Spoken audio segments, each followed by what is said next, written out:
la palabra dulce de los territorios. Gia ore maikuran nanekaka.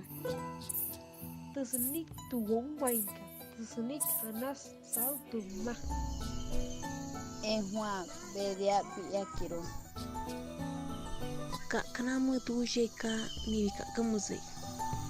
Inyo hende no pomeje. Kiwepela su huella. Nuan Radio, la palabra grande de los territorios.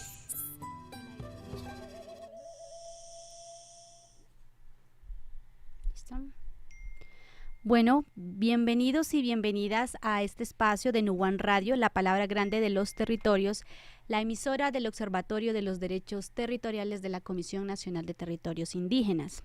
Reciban un cordial saludo a todas las personas que nos están acompañando en esta transmisión, a todos nuestros oyentes en los territorios y los que nos acompañan virtualmente a través de las plataformas de Facebook y YouTube.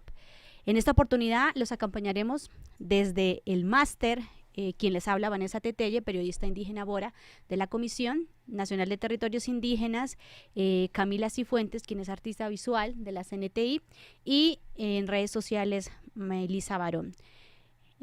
A continuación damos inicio a la apertura de nuestro segundo encuentro de saberes, donde hablaremos sobre el informe de presupuesto invertido en los procesos de dotación de los territorios indígenas. Este informe es de la CNTI, salió el año pasado, pero vamos a retomar y hablar un poco lo importante que es el presupuesto para los territorios indígenas. Así que damos la bienvenida a nuestra compañera Sandra Naranjo, quien ella es la persona que se va a encargar de moderar este espacio, va a acompañarnos desde su vocería, nos va a orientar. Así que Sandra, ella es la que se ha encargado, digamos, de acordar este panel, así que le damos bienvenida, Sandra. Te vamos a hacer el paso para que saludes a nuestros oyentes y también saludamos a los invitados que se encuentran el día de hoy. Sandra, bienvenida. Vanessa, muchas gracias. Bienvenidos a todos. Es un gusto que estén aquí. El día de hoy tenemos la oportunidad, como lo decía Vanessa, de hablar sobre un informe muy interesante que trabajaron dos investigadoras muy conocedoras del tema en relación con el tema de presupuesto y lo que ha significado la inversión por parte del Estado en materia de dotación a pueblos indígenas, de dotación de tierras a pueblos indígenas.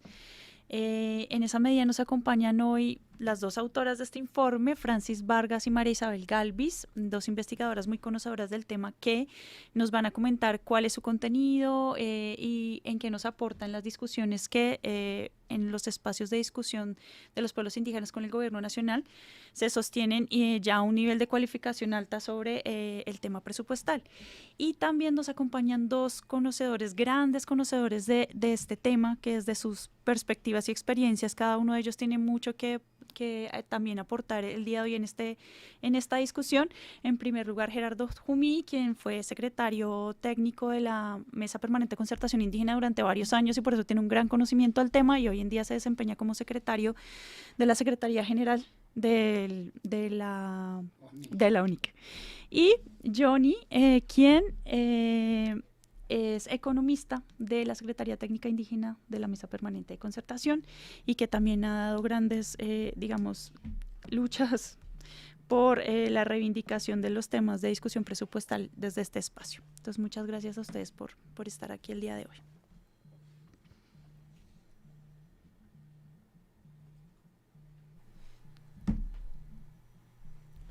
Bueno, entonces para entrar un poquito en materia, en primer lugar, yo creo que sería interesante que pudiéramos conocer como un panorama general donde pudiéramos saber, conocer, acercarnos al por qué estas discusiones del tema de presupuestal empiezan a ser cada vez más importantes en los escenarios de concertación de los pueblos indígenas con el gobierno nacional, por qué empiezan a posicionarse en una tal relevancia para la exigibilidad de los derechos de los pueblos indígenas.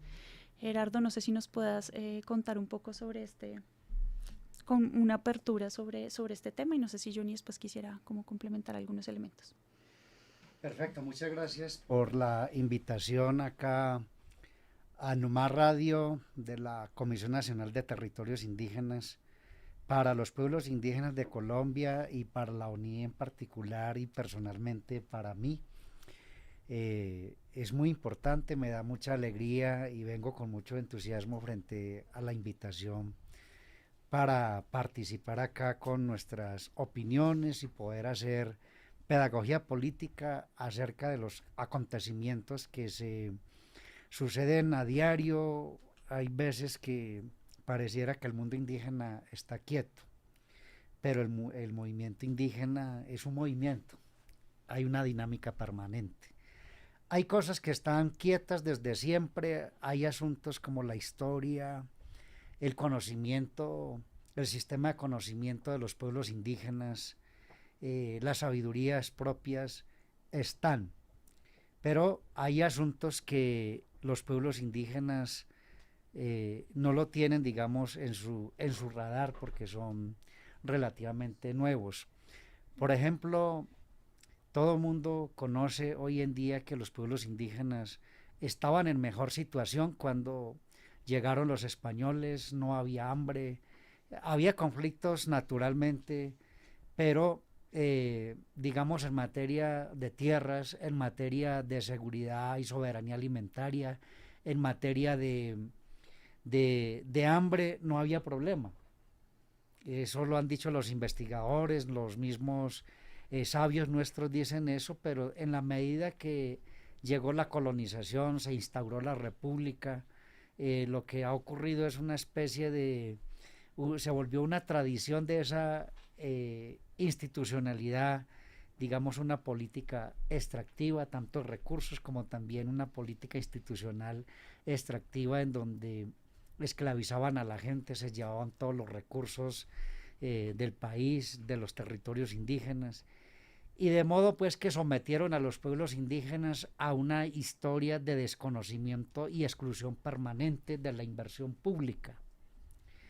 Pero llegó algún otro momento en que los pueblos indígenas participamos en la Asamblea Nacional Constituyente, fuimos parte de la redacción de la Carta Política que hoy rige a los colombianos, todos los pueblos indígenas de Colombia, pero la ONI era pues la única organización que existía junto con AISO, que también tenía a un constituyente en cabeza de Lorenzo Muelas y de Francisco Rojas por la ONI.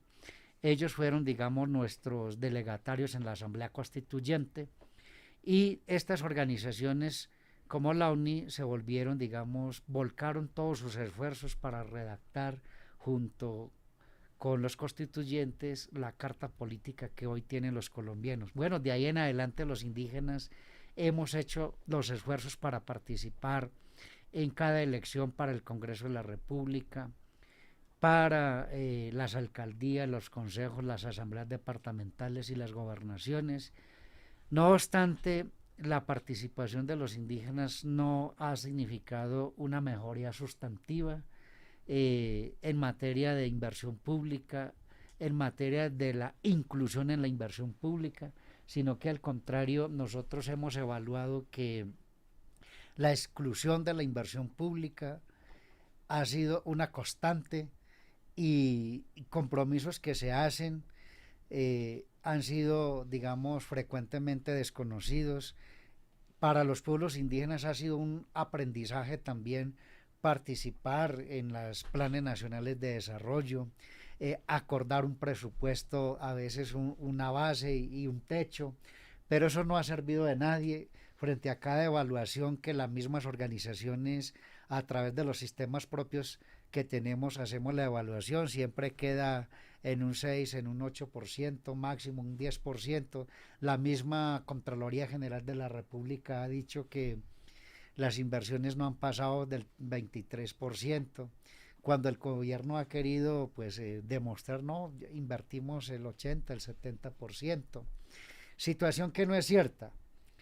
A veces el gobierno ha querido mostrar como inversión los recursos que están indicados por la ley, por ejemplo, los recursos del Sistema General de Regalías, que ya están indicados por la ley, o los recursos del Sistema General de Participaciones, que no es una inversión de voluntad del Ejecutivo, sino que ya está establecido por la Constitución y por la ley, y sumarle como una inversión pública, pues a nosotros nos parece un chiste, a veces para no enojarnos nos da como risa, pero pero digamos son situaciones por las que hemos venido atravesando. Entonces, digamos, para empezar diría en primera ronda, hasta ahí nomás. Gerardo, muchísimas gracias.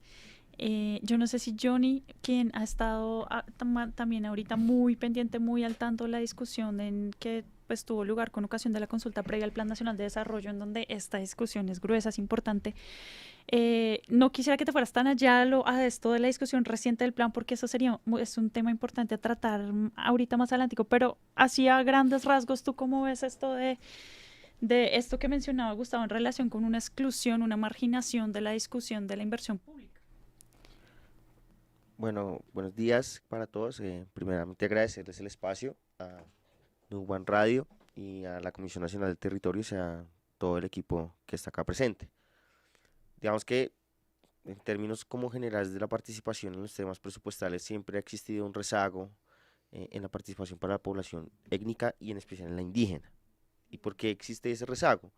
Digamos que parte de que la descentralización del país hace a través de lo que se llaman municipios, departamentos, regiones, y eso ha habido como un desconocimiento total sobre todas las acciones que implican, digamos, las afectaciones territoriales. Y ahí es donde empezamos, digamos, a tener esos vacíos. ¿Y por qué los tenemos? Digamos que juegan muchos factores como tal, pero digamos que el presupuesto general o los recursos generales de la nación están indicados para todos, en total, y ellos empiezan a través, digamos, dependiendo de la fuente, empiezan a ser discriminados. Digamos, en términos, digamos, para ser muy más precisos, en términos del sistema general de participaciones, los recursos, como bien lo mencionaba el consejero secretario, ya están reglados. Del 100%, tan solo los pueblos indígenas tienen el 0.52%, que en términos anuales no alcanza a representar ni siquiera alrededor de entre 256.000 y 300.000 millones. Eso es una parte del sistema general de participaciones. Teniendo en cuenta que la población indígena son más de 2.3 millones de personas, si uno empezara a hacer los cálculos per cápita por persona, pues digamos que ahí uno empieza a ver la insuficiencia de la participación del Estado y la participación, digamos, en la otorgación de esos recursos para generar el bienestar. Otra cosa, digamos, es lo que se denomina el presupuesto general de la nación, que en términos de la norma es el único presupuesto y es la única ley que se aprueba cada año. Tiene esa excepcionalidad, no existe ninguna otra que se haga. Pero cuando intentas saber todo el presupuesto general, que son más de 400 hojas donde se define toda la inversión y los gastos de cada sector y cada entidad, tanto del nivel nacional como del nivel departamental, los pueblos indígenas solo aparecen en 4 puntos del presupuesto general. Entonces ahí uno empieza a ver que ese sesgo y ese rezago está presente mucho en todas las asignaciones que hace el Estado colombiano para los pueblos. Y no solo en materia de Plan Nacional de Desarrollo, sino en todo el tipo de asignación que se da, digamos que no se tienen en cuenta por también, digamos que ahí hay un pacto importante, y es que siempre se ha, digamos, excluido lo que se llama las minorías. Pues la población indígena para el Estado es una minoría, pero no debería ser así. Pero pues ya digamos que es un debate más de carácter político que no creo que ahorita sea el momento. O de pronto se nos da. Bueno, digamos que entrando un poquito en materia del contenido del informe, digamos que para la Secretaría Técnica Indígena de la Comisión Nacional de Territorios Indígenas ha sido muy valioso que se haya podido producir este informe porque es, digamos, una aproximación a ese rezago histórico en materia de dotación de tierras a pueblos indígenas que si bien todos lo teníamos como en abstracto, digamos, seguro, no habíamos podido haber hecho esa aproximación más detallada de qué significa, qué tanto es ese rezago, qué dimensiones tiene. Entonces, digamos que este informe tiene, digamos, 2 grandes objetivos. Uno primero hizo una revisión de el acumulado de inversión desde el año 2014 a 2022. Digamos, hizo un recorrido de esos 8 años para revisar qué tanto ha sido la inversión para pueblos indígenas en materia de dotación de tierras, qué tanto es progresiva, etcétera, pues cuál ha sido esa dinámica de inversión. Y por otro lado, hizo un cálculo que es al que hago referencia, que es, digamos, yo creo que un cálculo pues inédito en términos de revisar cuál es ese rezago histórico para la garantía del derecho al territorio de los pueblos indígenas. Entonces, en estos 2 grandes temas quisiéramos, empezar por preguntarle a las autoras cuál fue la metodología que se utilizó para establecer esta inversión histórica en la dotación de tierras indígenas.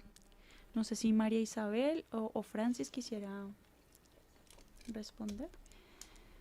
Sí, si quieres, yo voy un poco introduciendo la respuesta y luego le damos la palabra a María Isabel.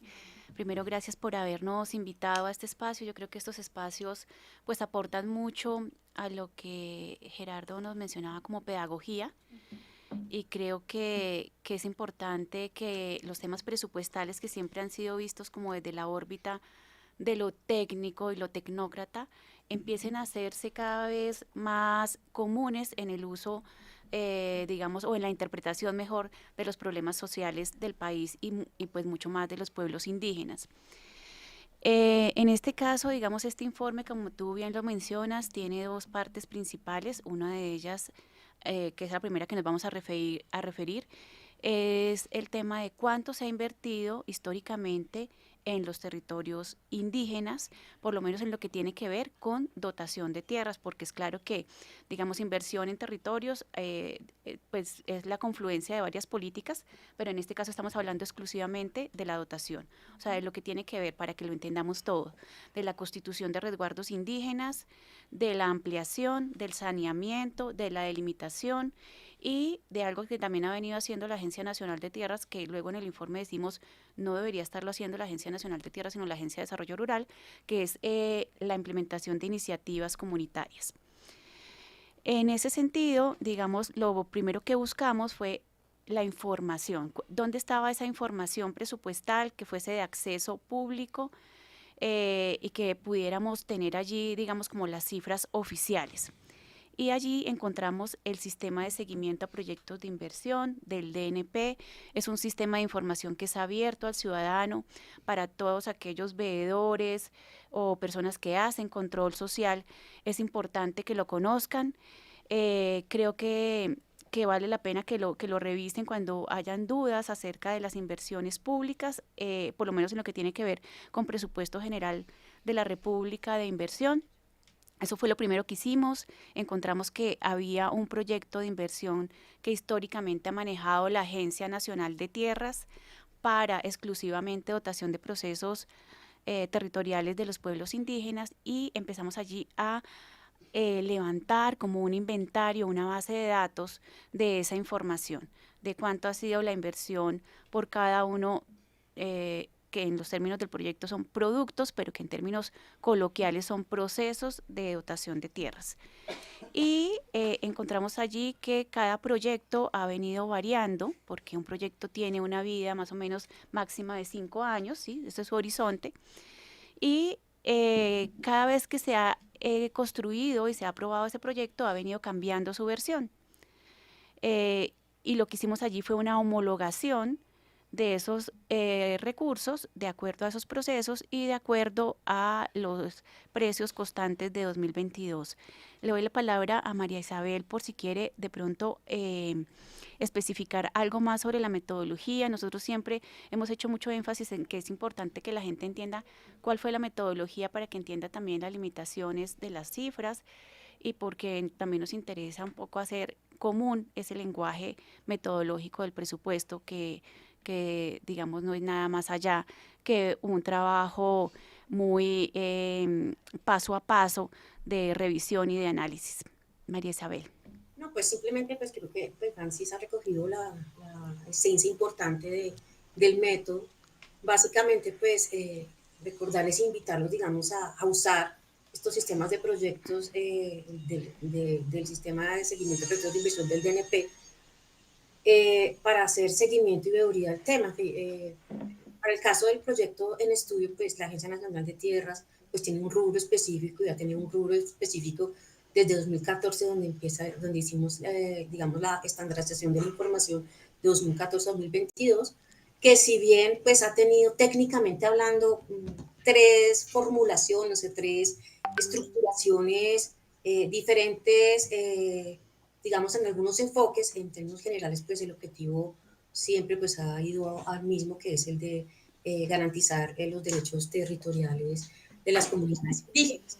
Obviamente, técnicamente, poder, digamos, ya revisar los valores y los costos y las inversiones a nivel de producto, pues ya un poco más de filigrama, y de análisis conceptual, que digamos que de pronto es lo que nos ha dado un poco de valor agregado y mayor información para los análisis que se hicieron. Entonces yo creo que ya con lo que Francis recoge, estamos dando por responder la primera pregunta. Bueno, gracias María Isabel y Francis.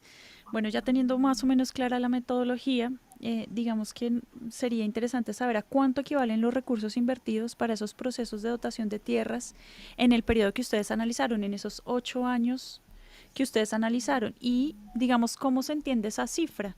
¿Fueron progresivos esos recursos? ¿Fueron marginales? ¿Fue una cifra suficiente? ¿Cómo debemos entender esa cifra? Pues de la revisión que hicimos durante el periodo 2014-2022, encontramos a grosso modo que se asignaron durante ese periodo 412.390 millones. Recordemos que en el proceso presupuestal hay como unas etapas. La asignación es en el momento en que se planea el presupuesto según el decreto de liquidación del presupuesto anual. Cada año las entidades del sector del gobierno nacional definen unas cuotas por entidad, por proyecto y unos valores por rubro. Y digamos que desde ese punto de vista hubo unas asignaciones que correspondieron a 412.390 millones para este proyecto de inversión en particular para el periodo. Esto lo estamos hablando a pesos constantes de 2022, a pesos, digamos, recientes. De esto se comprometieron el 89%. Ya el compromiso ya implica que el recurso se destinó a usar, es decir, es un registro presupuestal cuando ya hay un contrato. Entonces, digamos, ya hay una contratación, un acto administrativo que respalda que el gasto se va a efectuar para el fin del proyecto, llámese una compra, una asesoría jurídica, bueno, según como los productos que se financian. Ese valor fue de 366.000 millones durante el periodo de análisis y obligados, es decir, que realmente se logró la entrega de esos productos, la materialización de esos productos para cumplir los objetivos del proyecto en un valor del 84% de esa asignación. Esos son 307.000 millones aproximadamente. Estos procesos de dotación y en especial de compra de tierras son complejos, ¿no? Digamos, iremos como comentando los factores que inciden en que justamente en una anualidad presupuestal no se logre por ejemplo, hacer una compra de tierra por diversas razones que implican el proceso. Dentro de los 3 objetivos que tiene el proyecto, el primer objetivo es el de que tiene que ver con el ampliar el acceso a tierra. Digamos, este es el que más recursos ha implicado. Eso implicó el 85% de los recursos que observamos. Y pues básicamente pues una asignación más o menos de 289.000 millones. El segundo fue el que se relacionó al ampliar el acceso de iniciativas comunitarias, que como mencionaba Francis, pues si bien es un producto positivo y afirmativo, actualmente no hace parte del rol de la Agencia Nacional de Tierras, es más de la Agencia de Desarrollo Rural, pues por lo que, digamos, eso pues hace repensar y digamos generar algunas recomendaciones al respecto. Y el tercer objetivo, que es el de seguridad jurídica en los territorios, pues fue el que menos asignación tuvo en el periodo, que fue de 15.669 millones, ¿sí? Que digamos que es importante notar que han ido incrementándose progresivamente sobre este rubro un poco los recursos, pero digamos no ha sido, digamos, un incremento significativo. Digamos que lo que veníamos hablando, el proceso de compra de predios ha sido más costoso. Eso más o menos ha implicado alrededor de 141 millones durante el periodo. Pero esto es obligado solo el 40%. Como les explicaba, el proceso de compra tiene, digamos, muchas aristas y supera la anualidad presupuestal y, digamos, tiene retos en su proceso que hacen que ese proceso de obligación no haya sido tan fluido hasta el momento. No quiere decir que no pueda mejorar, al contrario, digamos, estos estudios, estos debates ayudan a generar alientos y ideas para poder mejorar todos los procesos. Básicamente, digamos, es como lo que observamos, no se trata de una cifra significativa, han sido valores, digamos, en general bajos durante el tiempo, pues frente a los rezagos que se tienen, pues no tiene una dinámica presupuestal alta. Lo que sí se destaca es que sí, la clasificación de inversión del proyecto actual, que tiene un horizonte 2022-2026, sí refleja un aprendizaje, refleja una mejor estructuración técnica de los recursos que se invierten en cada uno de los procesos de dotación y denota un progreso, lo cual pues es positivo pues de cara también al momento en que se le está dando prioridad al tema en el contexto del gobierno actual. Entonces básicamente esos son como los principales elementos. Un poco referirme a la última parte de la pregunta que hizo Sandra, de si esto es progresivo o es marginal, si es suficiente, que creo que es importante cuando uno tiene que dimensionar una cifra. Para algunas personas, escuchar lo que nos comentaba María Isabel de 412.000 millones, pues uno dice es un montón. Para otros, ¿sí? Que tal vez tengan mucho mayor conocimiento, digamos, de las demandas territoriales de los pueblos indígenas y de toda esa lucha, digamos, histórica, podemos decir no ha sido suficiente, ha sido realmente marginal. ¿Cómo entender lo progresivo? Lo progresivo no solamente significa que debería haber un incremento anual, sino que adicionalmente eso debe ser consecuente y debe corresponder con el rezago histórico que existe. Hoy son más de 1.400 solicitudes de procesos de dotación de tierras realizados por las comunidades, de los cuales más o menos 800, un poco más, vienen del rezago histórico del INCODER. Y en esos procesos, digamos, los que más demandan son los procesos de ampliación y los procesos de constitución. Y cuando vamos a ver con estos recursos que nos mencionaba María Isabel, cuánto se ha cumplido de las metas programadas por la Agencia Nacional de Tierras, encontramos que en términos de procesos de constitución, de acuerdos de constitución formalizados, generalmente en promedio se ha cumplido el 48% de las mismas metas que se plantea la Agencia Nacional de Tierras. Es decir, esto sin considerar que la dimensión de la demanda de los pueblos indígenas en términos de constitución es muchísima mayor, porque son 528 en total, o por lo menos hasta octubre de 2022, cuando tuvimos acceso a esas cifras. Y en términos de los acuerdos de ampliación, que son 447 en total, digamos que en ninguna vigencia se han suscrito más de 15 acuerdos, lo que significa que se llega a cumplir más o menos el 40% de lo programado. Entonces, creo que es importante tener en cuenta estas cifras en términos de lo marginal que puede ser esta asignación frente a la demanda. Y por otro lado, en lo progresivo, que uno esperaría que anualmente fuera creciendo este recurso, teniendo en cuenta que hay que ir, digamos, evacuando esa demanda histórica. Encontramos que no ha sido progresivo porque más bien el presupuesto año a año ha sido muy fluctuante, y encontramos casos como, por ejemplo, en 2014 se asignaban 58.000 millones y en 2019, es decir, 5 años después, la asignación solamente llegaba a 27.000 millones. Entonces vemos que ahí hay unos problemas de planeación, pero bueno, ahorita también lo hablaremos sobre cuando hablemos un poco de cuáles son las variables que intervienen en este tema de presupuesto, que ha faltado priorización de este tema como un tema político importante.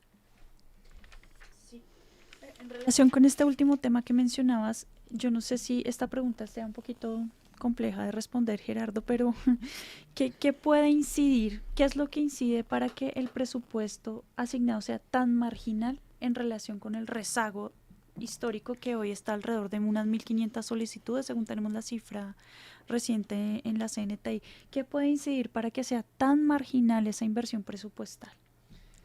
Pues yo no sé si las compañeras encontraron algunos factores técnicos.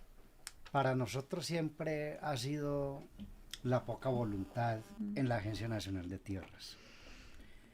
Y haya ocurrido, y esto pues yo me valgo en decir esto, espero no contradecir, espero que sea cierto lo que voy a decir.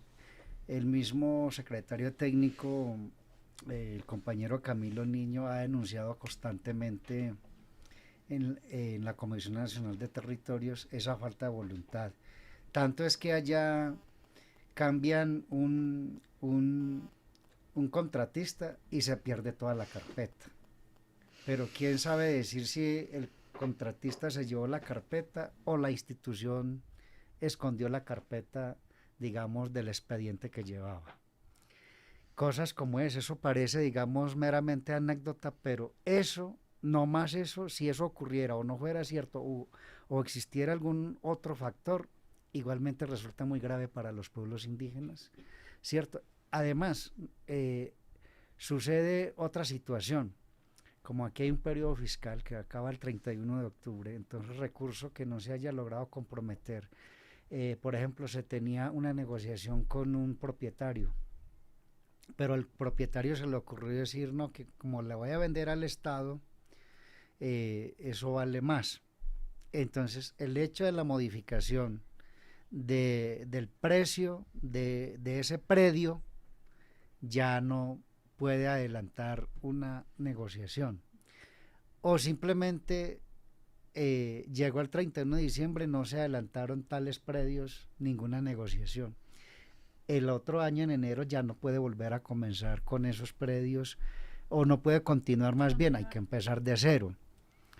Entonces aquí se requiere una reglamentación, digamos, en el marco de una adecuación institucional y cultural del Estado, que aquí no se puede estar aplicando a regla rasa para todo mundo por igual, digamos, una política del presupuesto fiscal, cuando los pueblos indígenas tienen enormes dificultades, un déficit presupuestal por una parte, por otra parte un déficit de tenencia de tierras, aplicando una regla de periodo fiscal que se acaba el 31 de diciembre, cuando ese recurso se debería mantener de manera constante hasta terminar su aplicación, su gasto, su inversión.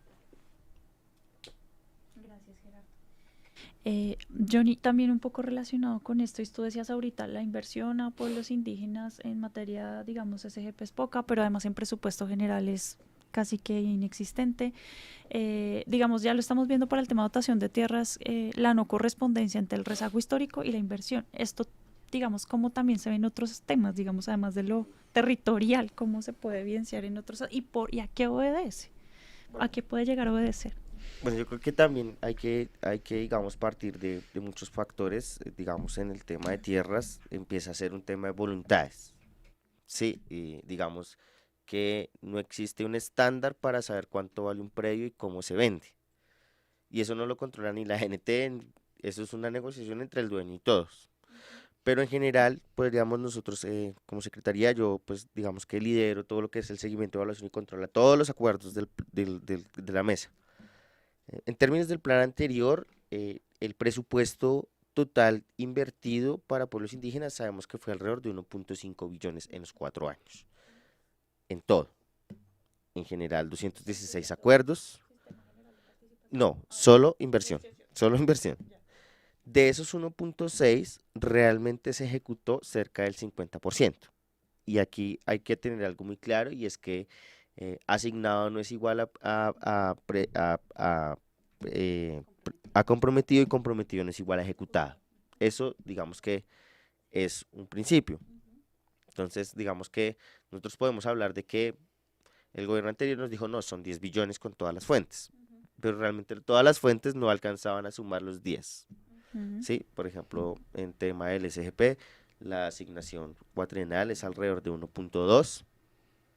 En temas propios de inversión es alrededor de 1.6, pero ejecutados realmente estamos hablando de cerca de 600, 800, aún no es clara la certeza, porque pues nosotros tenemos que tener el corte a 31 de diciembre de 2022, porque ahí es donde vence la fiscal, sí, la anualidad fiscal.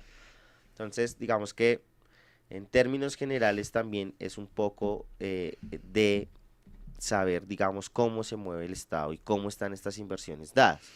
Digamos, cada sector tiene un margen presupuestal con el que debe trabajar para todos. Y, digamos, entre todos están los pueblos indígenas. Entonces, ahí empieza, digamos, un ejercicio primero de voluntades y segundo de planeación y sobre todo de ejecución. Y ahí empieza a jugar un factor importante, y es quién ejecuta y cómo ejecuta. Porque ahí empieza la difusión del presupuesto o la dilución del mismo. Entonces suele pasar, digamos, que en muchos procesos que podrían hacer los territorios, lo empiezan a ejecutar terceros, y ahí empieza a hacer un proceso de difuminación porque se baja el alcance de lo que ellos se quiere. Entonces, hablar de presupuesto es muy complejo porque el presupuesto está muy reglado, ¿sí? El decreto 111 del 96 regla el presupuesto general de la nación. La ley 152, la ley 179 del 94 regla cómo se pone el presupuesto. La ley 2056 regla cómo funciona el sistema general de regalías. La ley 715 del 2001 regla cómo funciona el sistema general de participaciones. Y son leyes un poco cuadriculadas en las fórmulas, que sí, pero digamos que eso es lo que ha dado. Claro.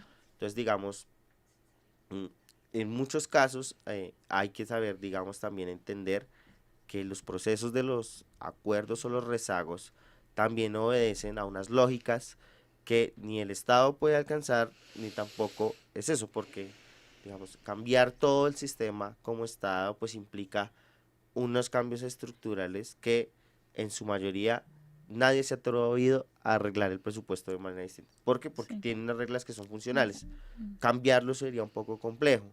Digamos que ahorita se habla con este nuevo gobierno del principio de concurrencia de las fuentes. Que todas las fuentes deberían apuntarle a lo mismo, pero no todas son iguales, no todas tienen impacto igual. Por ejemplo, las regalías son bianuales, lo que es el PGN es anual, el SGP es anual, la cooperación está muy dada a muchas cosas. Entonces hay muchos procesos en términos del presupuesto que tendríamos que empezar a mirar muy bien cómo se empiezan a dar, y digamos que se ha buscado los mecanismos para que eso empiece a funcionar y sacarlo de la esfera de ese proceso histórico de cómo se maneja el presupuesto, a que empiecen a ser los territorios el actor de la ejecución del mismo. La concurrencia, si bien es cierta, podría ser una posibilidad, digamos que hacer esa realidad, tendría usted que cambiar desde el 91 hacia abajo todo, pero pues digamos que hoy la realidad política tampoco permitiría cambiar muchas cosas. ¿Y por qué? Porque digamos también juegan factores externos, por ejemplo en materia de política monetaria, el Banco de la República, un ente privado que no lo controla el Estado, por eso mismo es privado desde la Constitución, para no tener esos vacíos inflacionarios o esos excesos del gasto. Es muy juicioso en ese sentido de poder, digamos, saber cuánto está el déficit, digamos, en materia de política monetaria, cómo evalúa y devalúa, y eso también empieza a jugar mucho en las reglas del presupuesto. Si hoy, por ejemplo, por alguna razón, Rusia y Ucrania se arreglan, pues el precio del petróleo baja, y ese precio del petróleo pues impacta las regalías colombianas. Entonces hay muchas cosas que todo incide, y entonces uno decía, bueno, ¿cómo sería la mejor forma? Es un poco complicado todavía establecer. Complejo. Gracias, Johnny. Antes de pasar como a esa gran segunda parte de este informe sobre el rezago histórico, además de la voluntad política a la que hacía referencia Gerardo, a lo tan reglado que está todo el manejo presupuestal que mencionaban también los dos, ¿tú qué podrías añadir, Francis? ¿Qué variables inciden en esta brecha entre rezago histórico e inversión de recursos que se ha tenido hasta ahora, o en ese periodo revisado por ustedes? Bueno, yo solamente quisiera cerrar esa pregunta con un mensaje, y es que tradicionalmente siempre hemos dividido los problemas en términos de voluntad política y los problemas de capacidad institucional o de orden técnico, y entre ellos el presupuesto. Siempre los hemos dividido así. Yo quisiera romper, digamos, esa división, porque realmente el presupuesto no es nada más allá de un correlato de lo político.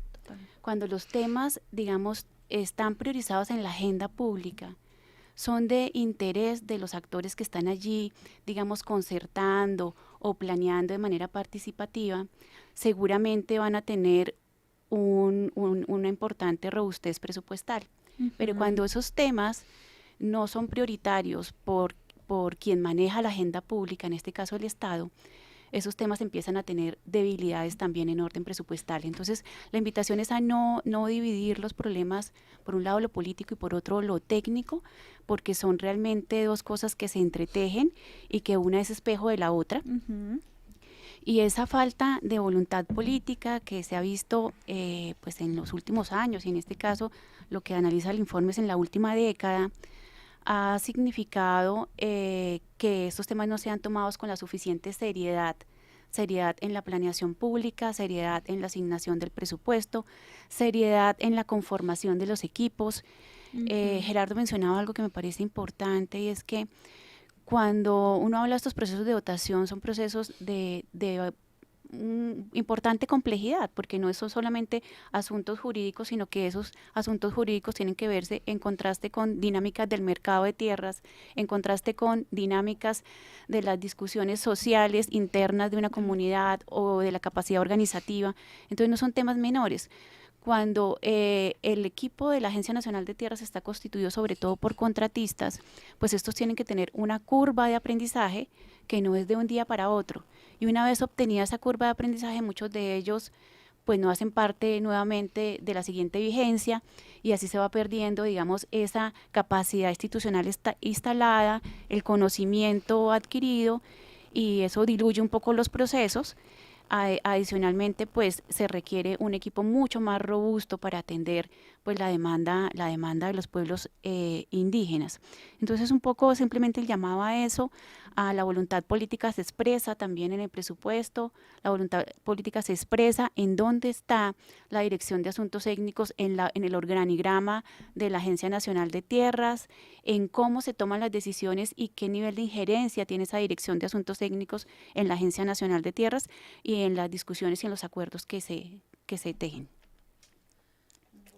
Digamos que advertía esa insuficiencia de la inversión en materia de dotación de tierras, que no solo es en materia de dotación de tierras, sino es general. Pasemos a ese segundo gran aporte que hace el informe, y es al rezago histórico en materia de dotación. No sé si nos pudieran caracterizar las autoras cuáles son las dimensiones de ese rezago, en qué consiste ese rezago. Bueno, en cuanto a esas cifras, pues estas se originan de la información base del proyecto, es decir, de la misma bases de datos de la Dirección de Asuntos Técnicos, en donde se tiene una caracterización de la demanda que ha recibido la Agencia Nacional de Tierras desde 2014 y adicionalmente ese rezago que recibió de Incoder, ¿sí? Y digamos que según esas bases de datos de la Dirección de Asuntos Técnicos, hay un total de 1.413 solicitudes de dotación que se deben atender. De estas, 815 son heredadas, digamos, de Incoder, y 598 se han venido dando desde que está, digamos, operando la Agencia Nacional de Tierras desde 2016. Básicamente, pues, de esa cuantificación, pues, se da el primer paso para tratar de llegar a un proxy de cuánto puede costar satisfacer esas necesidades de estos pueblos étnicos. Pues para ello, pues, digamos que técnicamente, cuando hay, así como dice Francis, se junta la voluntad técnica, política y presupuestal, pues hay formas de llegar por lo menos a aproximarse y a generar una senda para que se vayan formalizando procesos técnicos, cultura de bases de datos, cultura de organización de la información y de procesos que permitan, digamos, fortalecer institucionalmente a las entidades que ejecutan los recursos para generar instrumentos y insumos, pues, para poder monitorear efectivamente cuánto necesitan, cuánto se gastan, y pues también asimismo pueden hacer sus gestiones. En ese orden de ideas y pues con los datos que pudimos construir con las bases de datos de la Agencia Nacional de Tierras, pues pudimos aproximarnos a unos costos unitarios de cada uno de los productos que conforman esos grandes procesos de dotación de tierras, ¿sí?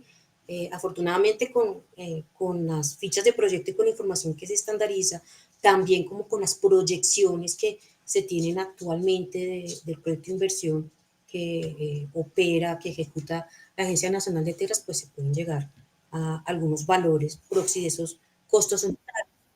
Entonces, así las cosas, por ejemplo, para tener el servicio de adquisición de tierras, pues de las bases de datos se obtiene un valor, un promedio de cuánto cuesta una hectárea de tierra, ¿sí? Y de allí pues sacamos un valor, nuestro valor promedio, y es un promedio muy grueso porque ya Francia les va a hablar de las limitaciones porque el mercado de tierras no funciona, digamos, como una cuadrícula, ni es un valor directo de P por Q.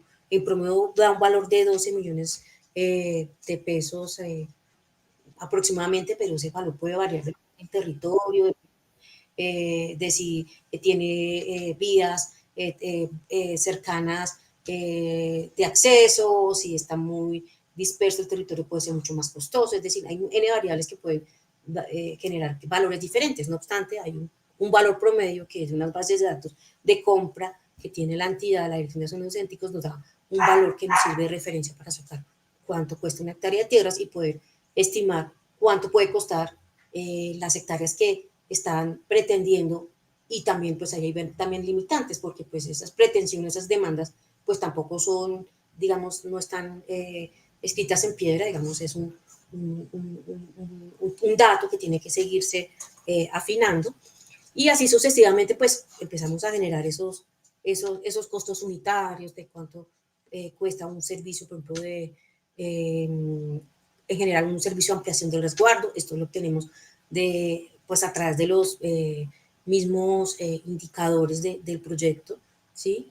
Y de los valores que efectivamente se obligaron, ¿no? Sí, ya cuánto se obligó y cuánto, digamos, fueron los avances físicos de esos indicadores, nos van llevando a esos proxies de costos unitarios para poder caracterizar esos productos y esos costos y poder, digamos, llegar a unos escenarios aproximados de cuánto puede costar ese rezago. Entonces, así las cosas para nuestro ejercicio técnico, para nuestro documento, pues construimos 3 escenarios, uno basado en la ejecución histórica real, cuánto, digamos, gastó la entidad en esos productos, en cada uno de esos procesos, y pues según esos costos unitarios los aplicamos a los procesos que están en rezago sumados a la demanda, y pues ahí se obtiene un valor. Otro escenario, tomamos las proyección de los costos para el periodo 2022-2026. Digamos, es un ejercicio de proyección que técnicamente usa la entidad de cuánto le cuesta el proyecto y cuánto cuestan esos productos. También tomamos un escenario donde combinamos los dos, donde tomamos como el escenario más costoso, ¿sí? Para pues, tratar de aproximarse, digamos, a la dimensión de este proceso pues, tan importante en cuanto a los derechos territoriales. Así las cosas, digamos que ese fue como el tema del proceso. No sé si Frances quiere anotar los temas de las limitaciones, complementar Sí. con toda esa información. Sí, bueno, pues explicada ya la metodología, digamos que estos 3 escenarios que planteamos tienen unas limitaciones. Siempre nos gusta hablar de las limitaciones porque creo que aportar al debate nacional y a la discusión nacional sobre cuánto vale lo que los indígenas han demandado históricamente y aún no se les ha cumplido, pues implica ser muy responsables en el alcance de esa cifra, y esa cifra pues presenta unas variables que bien no son volubles o bien pues requieren ser ajustadas, y esta es también una invitación a que la misma institucionalidad haga sus propios análisis y salga también al debate. Este era un tema en el que la posición del gobierno nacional siempre fue, eso no se puede calcular. No se puede calcular porque hay mucha información que en términos de ser variable en el tiempo y en el espacio geográfico no se puede llegar a un cálculo preciso. Sin embargo, la Comisión Nacional de Territorios Indígenas quiso hacer un esfuerzo por aportar al debate y llegamos a unas cifras. ¿Cuáles son esas limitaciones que tenemos que tener en cuenta? Primero, que esos 12 millones de los cuales María Isabel nos hablaba como el valor unitario de la hectárea de tierras indígenas, pues sale de un promedio de la ejecución histórica, pero ese valor es bastante, digamos, bastante volátil. El presidente Gustavo Petro, cuando habló de la reforma rural integral y del valor que se podría aproximar de la reforma rural integral, utilizó un valor diferente que fue de 20 millones. Pero esos valores, sean cuales sean, tienen, digamos, unas condiciones que lo hacen diferente en cada una de las partes del país. Y eso es, por ejemplo, si tiene acceso a bienes públicos, a servicios públicos, agua potable, a vías, cuál es su potencial productivo, si hay conflicto armado o no, cuál es la cultura económica de ese territorio, cuáles son los actores con intereses económicos en ese territorio. Todo eso hace que el valor de la hectárea no pueda ser uno siempre, sino que pueda, digamos, variar. El segundo es el tema de las hectáreas, de cuántas hectáreas son necesarias. Y ahí, digamos, dos cosas. La primera es que las bases de información de la Agencia Nacional de Tierras no tienen un número específico de las hectáreas que deberían ser adquiridas para poder cumplir con la demanda. Entonces, lo que hicimos fue tomar una variable que está en esa base de datos, que es las hectáreas pretendidas por las comunidades, que es una variable que existe, es una variable que hace parte de las bases de datos de la información oficial y que consideramos prudente tenerla en cuenta, pero que tiene, por supuesto, sus limitaciones porque puede haber cierta subjetividad en el número de hectáreas pretendidas.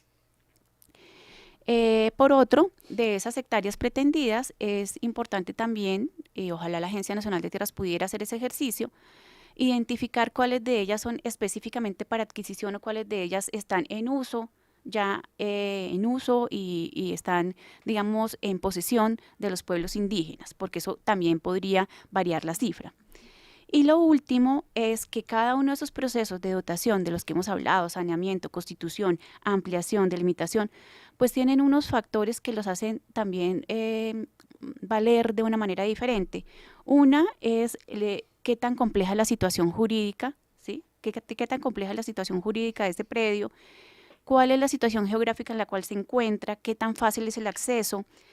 ¿Cuál es la situación organizativa y social de esa comunidad? Todo eso implica, digamos, que hayan procesos que sean más complejos o de más larga duración y otros más cortos, y eso también implica pues hacer un reajuste en los recursos. Aún así, con estas limitaciones que mencionamos, consideramos que la cifra de la cual vamos a hablar sí constituye un punto de partida importante que ha puesto la Comisión Nacional de Territorios Indígenas en el debate nacional. ¿Y cuál es esa cifra? Eso queremos escuchar. ¿Cuál sería la cifra para atender ese rezago histórico? Bueno, María Isabel, no sé si quieres tú hablar de las cifras y hablamos un poco de cuáles serían las implicaciones. Bueno, pues, a ver, de los tres escenarios, las cifras dieron, digamos, que valores cercanos. Vamos a compartirles el escenario donde se tomaron como los productos de mayor costo, pero pues en general son muy similares todos, son marginales las diferencias. Se requieren al menos un valor de 38.8 billones de pesos, ¿sí? Es una cifra bastante significativa. Y pues de estos, la mayor parte, 36.2, disculpe, corresponden al rezago que viene heredado, es decir, a esa deuda, esa gran deuda que no se ha saldado y que se heredó de Incoder. Otros 2.6 corresponden a la demanda que se ha venido generando desde que la Agencia Nacional de Tierras pues tiene, digamos, el liderazgo de la ejecución de la entidad. Si bien, pues claramente, pues si uno lo mira, lo ve contra presupuesto, contra ejecución, pues ha sido muy marginal la dinámica presupuestal, técnica y política para atender esta gran, digamos, demanda histórica. Los costos, como dijo Francis, y debido a las limitaciones, podrían variar mucho porque usamos un valor promedio de hectárea y pues se sigue avanzando juiciosamente en tener cifras más detalladas, más diferenciadas por región, tener valores más cercanos a la demanda, a las hectáreas pretendidas, esa cifra puede ser mayor, ¿sí?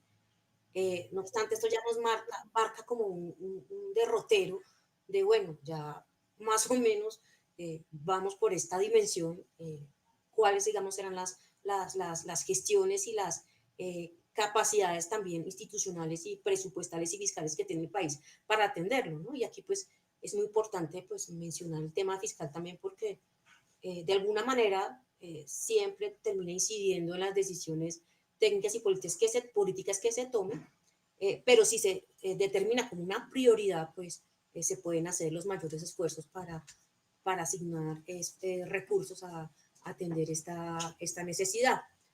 Así las cosas, digamos, en el marco del nuevo gobierno, nosotros hicimos una estimación de más o menos cuánto tiempo se necesitaría, según, digamos, un escenario anual de asignación. Entonces, digamos, si se asignaran 500.000 millones anuales, ¿sí? Hicieron un esfuerzo de asignar 500.000 millones anuales, que es una cifra mucho más grande de lo que actualmente pues, se asigna para la Agencia Nacional de Tierras. Se tardarían aproximadamente 33 años en llegar a saldar ese rezago según los cálculos de este estudio. Si se asignara 1 billón anual, se gastaría 10 años menos. Digamos que es como para tener dos escenarios y llegar como al debate, aportar, digamos, propuestas de gestión. Entonces, así las cosas, si se asignaran 500.000 anuales, pues para este gobierno se requerirían 1 billón para todo el cuatrienio, y si se asignara 1 billón, pues se necesitarían 4.2 billones, ¿sí? Estas pues son cifras importantes y que pues traen consigo muchos aspectos, no solamente, digamos, la voluntad política, el tema que se hagan buenas gestiones y se consiga recursos, sino muy importante lo que se ha venido mencionando en esta charla, y es la capacidad técnica y que se dé como a la institucionalidad para poder ejecutar y poder materializar esos recursos de la mejor manera. Y pues ahí hay mucho que revisar, porque si vemos, por ejemplo, las cifras de la historia, que no tiene siendo una asignación presupuestal, las obligaciones frente a las asignaciones son bastante menores. Es decir, si bien suben las asignaciones de recursos, por ejemplo, subieron en 2019 frente a lo que se vio en la historia, las obligaciones no logran absorber, la entidad no logra materializar esos recursos, pues porque pues hay muchos retos técnicos que se deben superar para poder dar actividad y poder generar, digamos, mayor capacidad técnica para convertir estos recursos en los resultados y en los productos que esperamos. Entonces, no sé, Francis, ¿qué quieres más, qué temas quieres más aportar de lo que esto implica, que pues son muchos aspectos? Entonces, nada, les dejo la palabra. Gracias, María Isabel. No, pues yo creo que en la medida en que se nos va acabando un poquito el tiempo y digamos son bastante detallados los datos que nos ha traído este informe, no sé si para ir cerrando podemos ir construyendo una reflexión entre todos sobre, bueno, es inmenso el reto, 38.8 billones de pesos, es lo que costaría atender ese rezago histórico. Claramente no es un reto fácil y no va a ser rápido, pero ¿qué podríamos esperar en el marco de las actuales discusiones del Plan Nacional de Desarrollo en el Congreso, después de una consulta previa, en donde además hay múltiples expectativas de diversos sectores, sobre todo vulnerables, afectados por el conflicto, víctimas del conflicto? ¿Qué expectativa podrían tener los pueblos indígenas en relación con un aporte, de algún modo, pues atender ese rezago? ¿Qué podríamos decir sobre eso, Gerardo y Johnny? Efectivamente, pues los dolores y las preocupaciones de los pueblos indígenas y de sus comisionados y delegados, tanto en la Comisión de Territorios como en la Mesa Permanente de Concertación, han sido constantes y están acompañados de ingentes esfuerzos en cuanto a la concertación. Hemos concertado un Plan Nacional de Desarrollo con todo el despliegue territorial a las comunidades, pueblos y autoridades indígenas.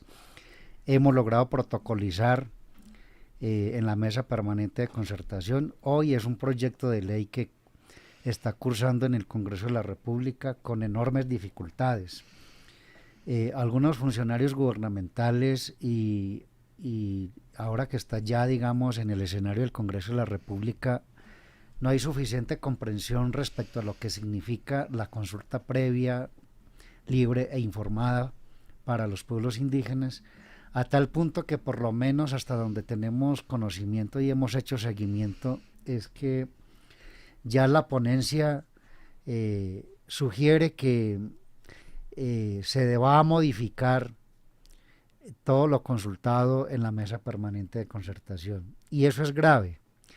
Nosotros acabamos de reunirnos con el presidente de la República el día 21 y cogiendo el día 22, y en el día de ayer hemos logrado firmar, ratificar como instrucciones presidenciales del señor Gustavo Petro como presidente, jefe de Estado y jefe de gobierno, de que las consultas previas se deben realizar y las que se realicen se deben cumplir. Él mismo se pregunta en esa reunión, pues si no se va a cumplir, ¿para qué se consulta? Estamos consultando es para que se cumpla.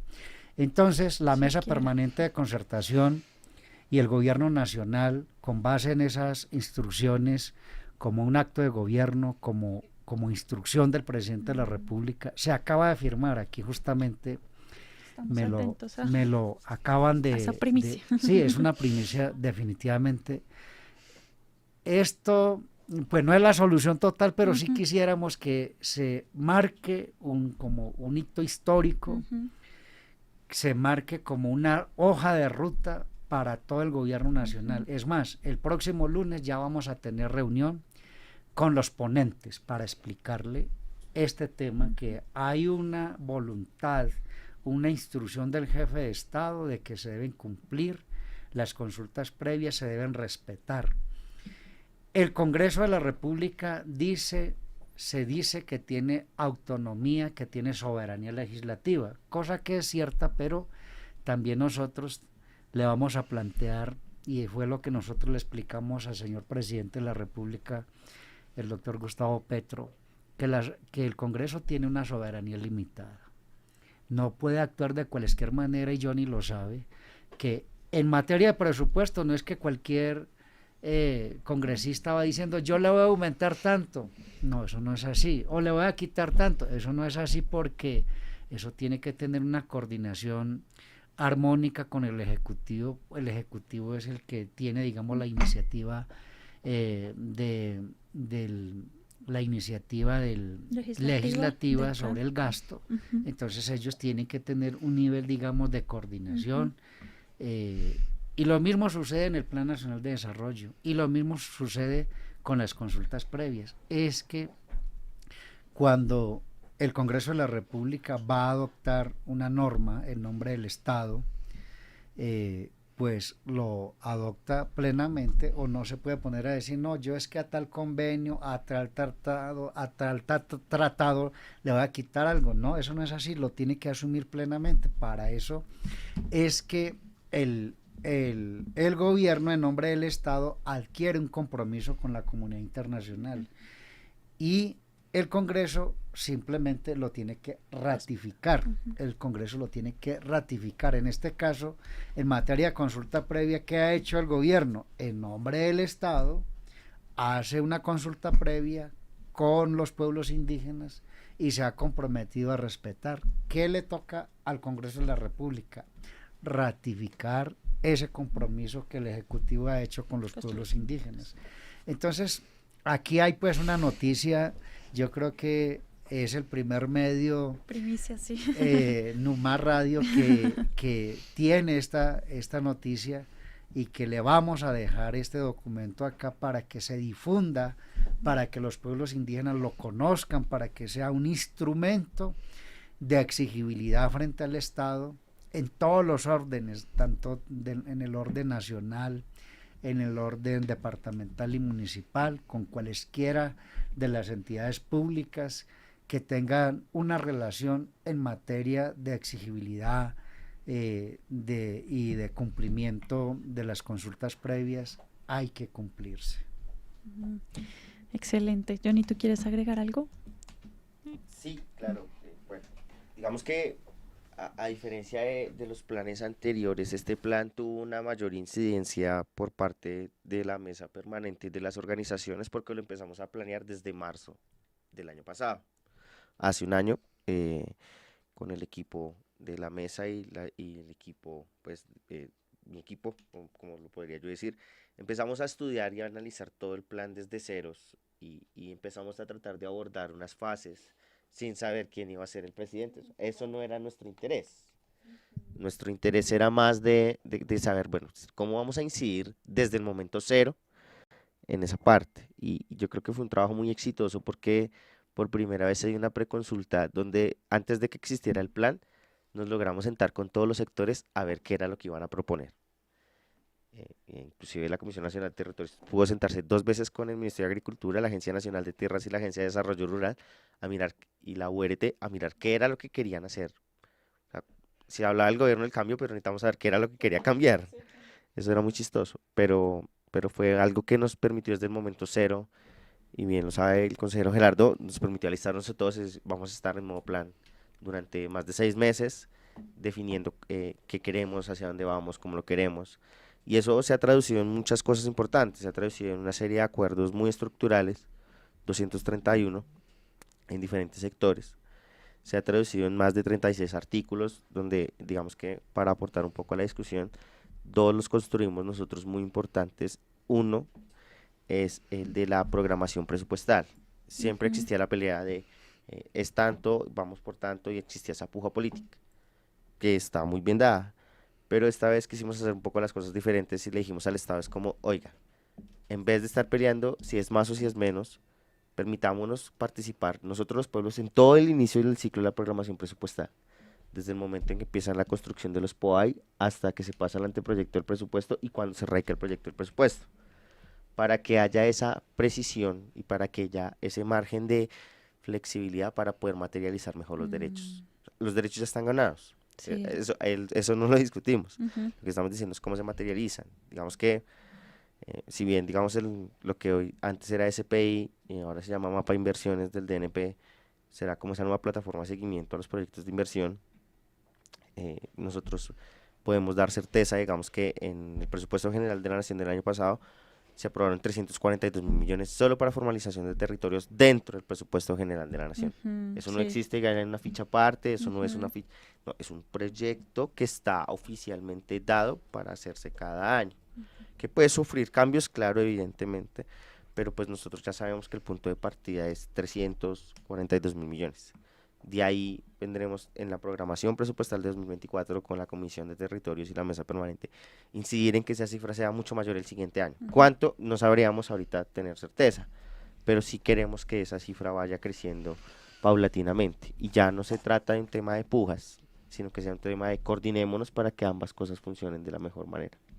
Otro artículo que hemos metido mucho es el del seguimiento, el del trazador, de cómo se va a ver eso en la marcación, tanto de la plataforma Sinergia como en la marcación de las plataformas municipales, porque, claro, el recurso está, pero yo como evidencio que esos N pesos realmente se invirtieron, y ese es un problema también que hoy estamos intentando decir, el trazador indígena tiene que ser visible para, puede que se cumpla o efectivamente para alertar sobre los incumplimientos, porque pueden existir, bueno, ya de entrada existen muchos, pero eso nos da hoy otra tranquilidad y es poder hacer eso. También las metas y los indicadores, hoy estamos en estos debates de construcción de metas y hicimos un plan, pero ¿cómo lo vamos a medir? ¿Cuánto es nuestra meta anual?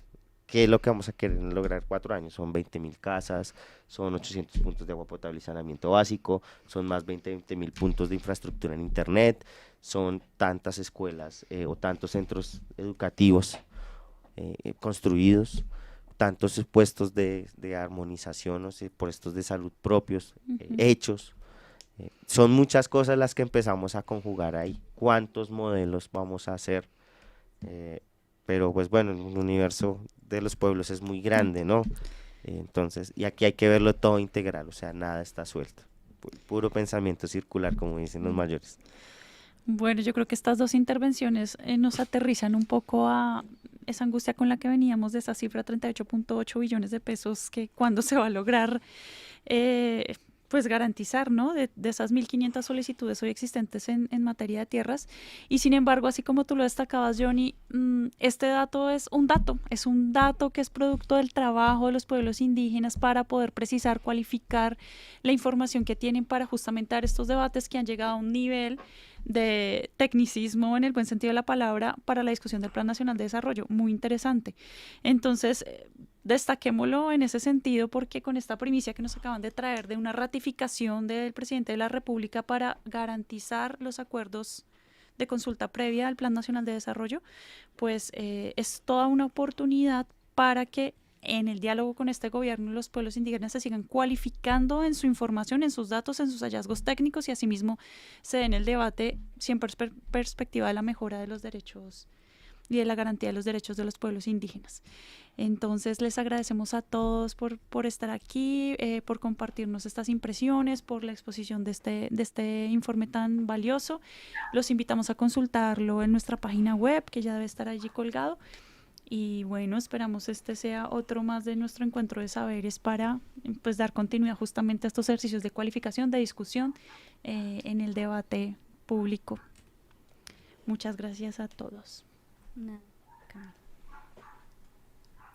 Bueno, muchísimas gracias, Sandra. Yo creo que este espacio es supremamente alentador y bueno, también se puede debatir muchísimo sobre el tema. Es una situación realmente interesante para los pueblos indígenas, sobre todo coyuntural, Sandra y oyentes, en relación, por ejemplo, que los pueblos indígenas ahorita se encuentran o se encontraban en mesa permanente frente a una situación, digamos, del gobierno actual que no estaba escuchando a los pueblos indígenas, que los acuerdos no estaban siendo, digamos, tomados en cuenta y se considera también una especie de vulneración de derechos hacia los pueblos y hacia las comunidades. Así que nuevamente retomamos, pueden consultar este informe de presupuesto realizadas por la compañera Francis y María Isabel y agradecemos también la participación. No sé si ustedes quieren decir algo para cerrar este encuentro de saberes, despedirse de los oyentes y las personas que nos han acompañado hasta el día de hoy. Y bueno, también no sé, secretario y consejero Gerardo, si va a haber otro encuentro que se viene también para el movimiento indígena, para que la gente también esté pendiente a qué va a haber, cuál es el siguiente movimiento político que va a hacer este movimiento indígena. Entonces, para dejar ese mensaje y pues ustedes también que puedan cerrar la palabra en este espacio. Justamente las instrucciones del presidente de la República se logra porque los pueblos indígenas de Colombia se habían declarado en asamblea permanente. Y la gente pregunta qué es una asamblea permanente. Bueno, las autoridades indígenas saben que es un momento de reflexión, de preparación, inclusive si se iba o no a una movilización nacional. Ahora, el presidente también preguntaba, bueno, ¿y ustedes por qué no se están movilizando para apoyar la reforma? Nosotros le dijimos, nosotros así por una convocatoria por Twitter no nos vamos a movilizar, es más, ustedes están a las carreras y nosotros entendemos que hay afanes para, digamos, avanzar en las grandes reformas que se necesita, reformas que nosotros compartimos que hay que adelantar, pero esas reformas así en la generalidad que vamos a apoyar así sin que nosotros estemos, nosotros no nos vamos a movilizar, nosotros nos vamos a movilizar con una agenda específica propia, con una agenda que tenga en cuenta nuestras particularidades, nuestras especificidades, y ahí vamos a estar en movilización. Entonces, ¿qué se viene? Vamos a estar movilizándonos cuando sea necesario para apoyar las grandes reformas, pero siempre que vayan nuestras agendas específicas. Sí, bueno, para cerrar la palabra, como nos pide nuestra compañera, dos cosas. Una, que sí creo que da un aliento, digamos, escuchar esto que acordaron con el presidente, y por otro lado, en este tema específico también da un aliento la asignación del proyecto este año por 342.000 millones. Eso es una cosa histórica, también hay que, digamos, validar, ¿no? Y ver esto, digamos, de una manera también muy objetiva, y creo que es un esfuerzo importante y que también va a depender, por supuesto, de la incidencia que sigan haciendo los pueblos indígenas a través de sus movilizaciones, a través de su trabajo político, de gobierno a gobierno, como siempre se dice. Y por otro lado, también para cerrar la palabra, una invitación así, como hoy hablamos de presupuesto, de dotación de tierras, tenemos una cifra, digamos, del rezago histórico. Creo que vale la pena hacer este tipo de ejercicios no solamente para los temas territoriales, sino para todos los temas. O sea, ya hemos ido aprendiendo que de presupuesto se puede hablar en todas las dimensiones de la política pública y que hay unos temas que son bastante importantes y agudos para los pueblos indígenas, además del de territorio, que es estructural, y que vale la pena hacer ejercicios y análisis para salir sobre todo a los debates siempre muy cualificados, con cifras específicas, con costeos y con proyecciones. Muchas gracias, Francis. Y bueno, puede haber mucha voluntad política, pero si no hay presupuesto, pues no hay avances también, ¿no? No hay plática, no se avanza en nada. Así que llegamos a nuestra emisión, a nuestro segundo encuentro de saberes de la Comisión Nacional de Territorios Indígenas. Agradecemos a las personas que vinieron hasta Nuwan Radio y también agradecemos a María Isabel, quien está conectada virtualmente. Gracias por conectarte. Para la próxima emisión esperamos que puedas venir acá y también acompañarnos. Y nada, bueno, a la audiencia, muchísimas gracias por acompañarnos. Recuerden que nuestros encuentros de saberes se están realizando cada 8 días. El próximo, creo que el próximo encuentro de saber es sobre el decreto 4633, un informe que realizó la comisión frente a este tema, así que no se lo pierdan. Estaremos avisando cuáles son las personas que nos van a acompañar y también desde este espacio se seguirá moderando. Conéctense, síganos a través de nuestras diferentes redes sociales y les recordamos que a nuestros oyentes que desde las raíces hasta el corazón de los territorios llevaremos información en materia de derechos territoriales de los pueblos indígenas de Colombia. Así que muchísimas gracias por acompañarnos y nos despedimos. Muchas gracias. Bueno.